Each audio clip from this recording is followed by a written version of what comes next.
Hai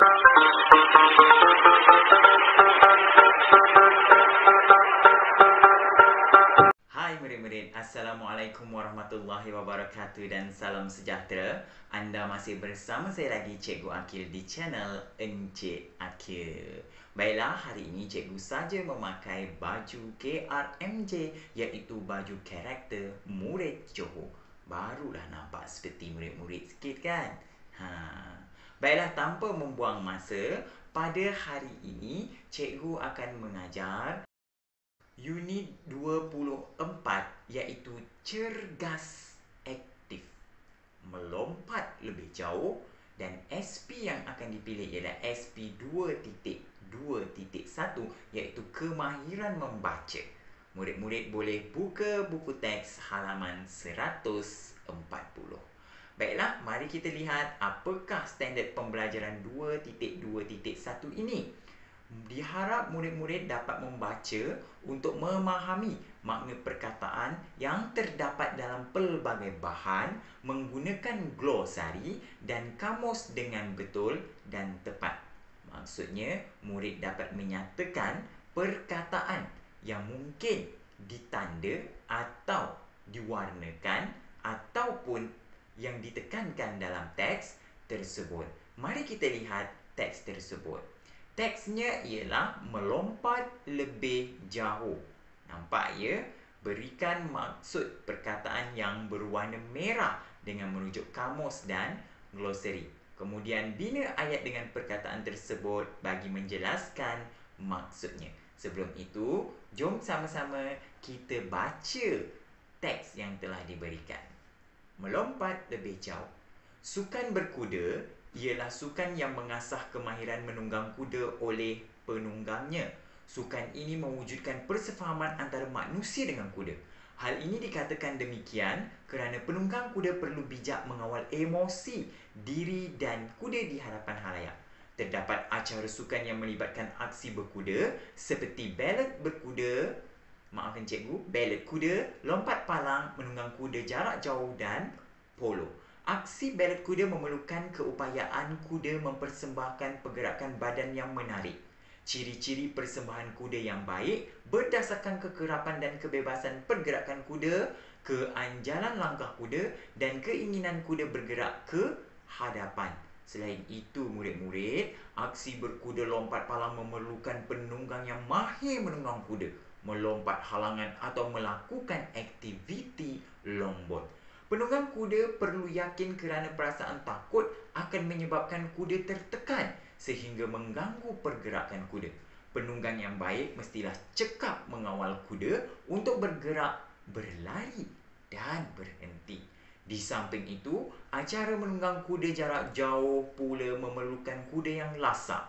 Perkara ini penting kerana kuda memerlukan stamina dan kemampuan semula jadi. Kuda yang dilatih untuk ditunggang dinilai berdasarkan gaya dan kebolehan kuda dan penunggangnya. Sukan berkuda dapat melatih pemain mengimbangkan diri, meregangkan otot dan membaiki pergerakan otot seluruh badan. Selain itu, amalan menunggang kuda dapat mempertingkatkan kecekapan otak kiri kerana penunggang perlu peka dan tangkas terhadap persekitaran.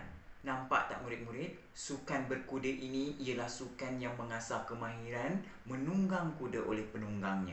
Penunggangnya perlu mahir ya untuk mengawal kuda tersebut berlari, membuat pergerakan dan juga berhenti. Inilah yang dinamakan kemahiran dalam bersukan. Baiklah murid-murid, mari kita lihat salah seorang yang hebat dalam sukan berkuda ini. Kita dah jelas ya, nampak gambarnya di situ. Siapakah orang ini? Mari kita lihat murid-murid. Okey, namanya Kabil Ambak bin Muhammad Fatil. Ialah anak kelahiran wilayah Persekutuan Kuala Lumpur yang mula berkecimpung dalam sukan berkuda sejak berusia 10 tahun. Nampak tu? Kecil-kecil lagi dah berani menunggang kuda ya murid-murid. Pada tahun 2001, beliau menjuarai Liga Piala Dunia Asia Tenggara dan dianggap sebagai penunggang kuda termuda yang memenangi pertandingan tersebut. Beliau juga merupakan atlet lelaki terbaik dalam Sukan C ke-21 dan pernah menerima anugerah Malaysian Olympian 2001 juga. Beliau telah berjaya mempertahankan kejuaraan dalam Sukan C pada tahun 2001, 2005 dan 2007. Nampak tak murid-murid, anak muda daripada Malaysia yang telah mengharumkan nama Malaysia di mata dunia. Baiklah, mari kita lihat semula teks yang sebentar tadi cikgu bacakan. Terdapat 8 perkataan yang dimerahkan. Antaranya ialah emosi, ballad, polo, lombol, lasak, stamina, otot dan juga tangkas. Apakah maksud bagi perkataan tersebut, murid-murid? Jadi, cara mudah untuk kita mencari maksudnya, kita boleh merujuk sama ada Kamus Dewan edisi keempat ataupun paling mudah, pelajar-pelajar sudah ada telefon bimbit di tangan, hanya layari internet dengan membuka Pusat Rujukan Persuratan Melayu. Atau murid-murid hanya boleh type Kamus Online. Pastikan dapat seperti dalam paparan yang cikgu berikan. Baiklah, mari kita lihat maksud perkataan yang pertama. Emosi. Apa maksud emosi? Emosi maksudnya perasaan jiwa yang kuat seperti sedih, gembira, takut dan lain-lain. Contoh ayatnya kita boleh tulis seperti ini. Guru-guru yang komited dan berjasa dapat membentuk dan melahirkan insan yang seimbang dari segi jasmani, intelek, emosi dan rohani. Jelas ya murid-murid? Baiklah, mari kita lihat perkataan yang kedua. Ballad membawa maksud tarian klasik barat yang lemah gemalai yang biasanya menceritakan sesuatu kisah. Okey, itu maksud ballad menurut Kamus Dewan edisi yang keempat. Contoh ayat yang cikgu berikan. Penari ballad dari Rusia itu sekali lagi berjaya mengekalkan gelaran penari ballad terbaik dunia setelah mencatatkan markah tertinggi dalam pertandingan tersebut.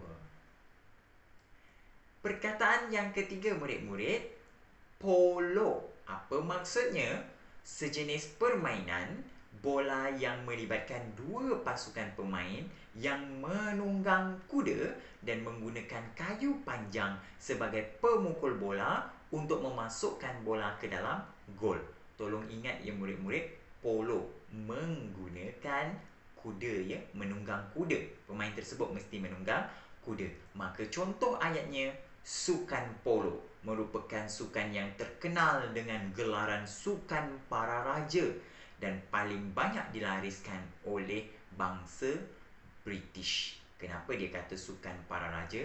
Kebiasaannya sukan polo ini adalah sukan yang memerlukan wang ringgit yang agak banyak sedikit. Namun tiada halangan bagi mereka yang ingin mencuba. Perkataan seterusnya ialah lombol. Jarang-jarang kita dengar apa itu lombol ya. Maksudnya salah satu acara dalam sukan gimnastik. Tolong ingat, dalam gimnastik saja ada lombol.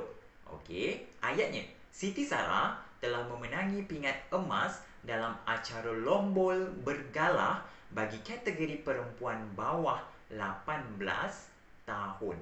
Acaranya adalah acara lombol bergalah dalam gimnastik. Seterusnya murid-murid, perkataan lasak. Apa lasak tu ya? Biasa kita dengar. Jangan silap maksud tau. Maksudnya selalu dipakai atau boleh dipakai lama atau tidak mudah koyak. Dia tahan ya, tahan nama maksudnya. Jadi perkataannya, contoh ayatnya, jam tangan keluaran terbaru oleh syarikat ternama itu boleh dipakai lasak. Maksudnya tahan lama begitu susah untuk rosak. Okey. Perkataan seterusnya yang ada dalam teks ialah stamina. Maksudnya ialah daya tahan, iaitu keupayaan untuk membuatkan seseorang itu bekerja kuat seperti berlari. Baiklah, apakah contoh ayatnya? Okey, Khairil berlari setiap pagi untuk menambahkan stamina agar dia dapat membuat catatan masa yang terbaik dalam acara larian yang akan disertainya. Nampak tak stamina? Dia menambahkan tenaga kita. Seterusnya murid-murid, terdapat juga perkataan otot yang dimerahkan. Apakah maksud otot? Otot ini ialah tisu yang terdiri daripada berkas sel-sel yang memanjang, yang boleh ditegangkan dan dikendurkan untuk menghasilkan pergerakan pada organ atau bahagian tertentu. Jadi otot ini dalam sains murid-murid ada belajar. Mesti murid-murid tahu macam mana keadaan otot tersebut. Jadi contoh ayatnya, pelari pecut bagi acara 100 meter itu telah mengalami kecederaan otot pada bahagian peha dan telah dibawa ke hospital untuk rawatan pemulihan. Jadi murid-murid boleh menggunakan ayat-ayat lain yang berkaitan dengan otot. Bagaimana nak memberi contoh ayat? Seterusnya ada juga perkataan tangkas. Maksudnya tangkas apa? Cepat gerak-gerinya, iaitu sangat pantas. Tangkas dia sangat aktif untuk membuat sesuatu kerja. Jadi kita lihat contoh ayatnya. Perjuangan antara dua orang pahlawan itu sangat hebat. Mereka sama tangkas dan sama pandai. Maksudnya dua-dua sangat hebat, sangat laju bertindak, menepis halangan demi halangan. Baiklah murid-murid, begitulah maksud perkataan yang terdapat dalam teks yang dimerahkan dan contoh ayat yang telah cikgu berikan. Jadi murid-murid boleh berikan contoh-contoh yang lain, cara membina ayat yang lain, bentuk ayat yang lain, ya. Jadi sebelum mengakhiri sesi kita pada hari ini, mari kita lihat rangsangan minda. Cikgu nak murid-murid cari maklumat bagi persoalan ini. Cadangkan langkah-langkah untuk mempopularkan sukan berkuda agar dapat disertai oleh masyarakat tanpa mengira peringkat usia, status mahupun bangsa. Jadi, cikgu harap murid-murid dapat menjawab persoalan ini. Mudah sahaja, boleh membuat rujukan di mana-mana sahaja, sama ada buku teks, buku rujukan ataupun laman sesawang. Jadi murid-murid boleh hantar hasil tugasan ini atau menjawab di ruangan komen. Okey, itu sahaja murid-murid untuk sesi pada hari ini. Bye. Assalamualaikum. Jumpa lagi di video yang akan datang.